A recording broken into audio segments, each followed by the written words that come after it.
Welcome back to On Record PR. I'm Jennifer Simpson Carr, and I am once again joined this week by Deb Ruffins, a member of Furia Rubel's international faculty. Hi again, Deb. Hi, glad to be back. Look forward to continuing our conversation. Yes, so we are recording this episode to release on Monday, October 13th. In last week's conversation, we talked about why the traditional billable hour model is no longer enough for growth and why clients are seeking law firms that act as true business partners. So if you are a listener and have not tuned into that episode yet, we encourage you to do so. We will have a link in the show notes so you can easily access it. So to Deb, today we're building on that conversation. We're going to talk about solutions. Everyone Okay. loves solutions, so let's give them all the answers. Some of So the answers, some of maybe. the Some of the answers, answers. yes, or at least a lot to think about, right? So what can law firms actually do to operationalize this? How can they break down silos and encourage collaboration? I know that's always a big sticking point. Identifying metrics and quick wins that might be helpful, and what leaders can start thinking about. So let's talk about moving from the idea to the action. Where Mhm. does cross-practice collaboration come into play in strengthening client relationships? Yeah, that's a very big, very important point. First, it's client expectations. They say, bring me more of the firm in every single interview, feedback survey, whatever. So clients see their challenges as multifaceted. Like they need integrated solutions, not siloed expertise. And so collaboration offers many benefits. You can deliver if you take a holistic company-wide, industry-wide view of the client's needs, then you will have the ability to craft comprehensive solutions across multiple legal disciplines. And firms that do this become entrenched as go-to advisors across the spectrum of needs. So what's the strategic value there? Stronger value propositions. If you bring more lines, you're going to automatically be differentiated. And then there's this multi-line incumbency thing. Like it's much harder to dislodge a firm that is delivering across practices, right? So it would become a true demonstration of the whole of the firm serving the whole of the client. So it's a phenomenal answer, and I'm And going to put my I'm going to put my hat on for the listener. That okay. sounds great, Deb, but Uh-huh. our firm is eat what you kill, Hmm. which does not incentivize me or my partners to be collaborative, right? And so let's talk about that. How do you address that tension between the billable hour, that eat Uh-huh. what you kill, if you will, model, Yeah. and that long-term business development mindset that you're talking about? Yeah, that is a common pushback. And there's two other challenges at play. The billable model makes BD an afterthought. So not only does it not incentivize collaboration, but it doesn't even incentivize action to begin with. And then the finder, minder, grinder mindset still looms large, and people put themselves self-select into these artificial buckets. Um, I think there's a couple of paths forward here. So technology should be an enabler. Mhm. If you build efficiency into service delivery, you can free time for client care and relationship building. And if you shift you to care and presence, showing up and being attentive and investing time with clients, that this builds trust with clients and unlocks opportunities. And if you are truly listening to clients and their needs, where they are saying, we want to see more of your firm. Yes, I have a problem here, but it also has this, this, and this. And if you are truly sitting down with them and co-developing the solution, you'll bring this, and this. And one of the incentives I think that does not get addressed enough about team-based business development, about collaboration, is if you share the responsibility across a group, across a team, it reduces the burden on individuals. Mm. You do also therefore have to build trust with your partners. So the work has to be done internally and externally. But if you are developing solutions internally to start with, looking at clients and sectors holistically to start with and working together before you go talk to the client, I've seen this work incredibly in building teams across practices and opening eyes saying, I didn't know you did this, or that this is what it means. So, if you think about all the focus on data centers, everybody thinks that is tech, but it's also environmental. And when they come together, it makes an incredible impact for clients. And So it's it can't remain a side activity. It has to be done to sustain revenue growth. and you're talking about the way clients think about the work Yes, lawyers do, yes. right? Not the practice groups that fall within a website. You talked about it in the last podcast of general counsels making the transition from outside counsel to inside and having to shift. That this is the view they have to shift to. Hmm. Hmm. Mhm, And there's nothing more jarring from an in-house business development perspective, right? mhm. From a person sitting in the law firm who knows the ins and outs of the industries and groups, when there is an email sent to whatever your email address is at your firm, firm-wide email, distribution to all. Does anyone have a lawyer that does X? And you do that work at your firm. Yes. Mhm. Yeah. Well, I mean, communication is key and systems and processes are key. And, I come from outside legal before my career in legal, and all of the professional services invest heavily in knowledge management in ways that I think that the legal industry can learn from.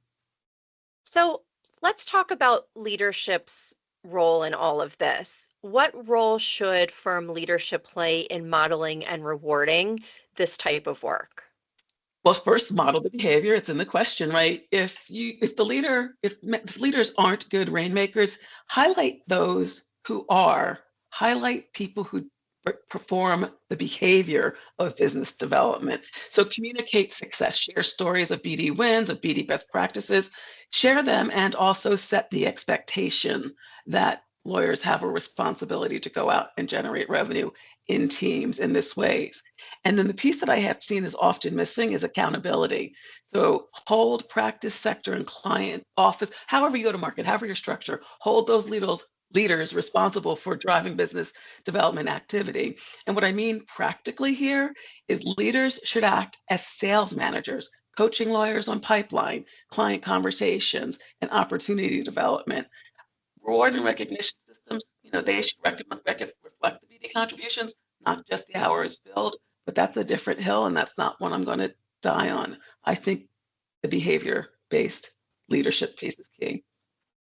So we talk a lot as international faculty members on how do we measure the success of the work Yeah. we do with firms. So Mhm. so let's talk about that piece here because firms are probably thinking, okay, we can implement different ideas, but how do we measure the success of efforts in a way that's meaningful beyond billable hour numbers or revenue numbers? Two ways. And this is a hill I will die on. I've been beating this drum since I came over to legal. Pipeline and opportunity management. Track opportunities, not just close deals. Track them to help nurture them through the sales process. That's the leadership accountability piece I just talked about a moment ago. And also measure behavior productivity. So measure the activities that drive outcomes, meetings, relationship building activities, collaboration. So measure the inputs and then the outputs will follow because revenue, as you said, is a lagging indicator. Behavior and pipeline data are leading indicators of sustainable growth. Hmm. So visibility, transparency into this activity, because what gets measured. Yeah. No, this is great. Let's pause here for a message from our sponsor, and then when we get back, let's talk about a quick win that a listener could take away to start building momentum in this area.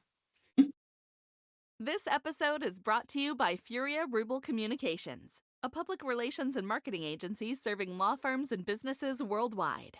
With an expert team positioned throughout the U.S. and supported by an international faculty, Furia Rubel enhances our clients' brands through integrated communications by providing expert guidance in crisis management and high profile litigation, protecting brand and reputation, and supporting internal marketing teams. To learn more, visit furiarubel.com.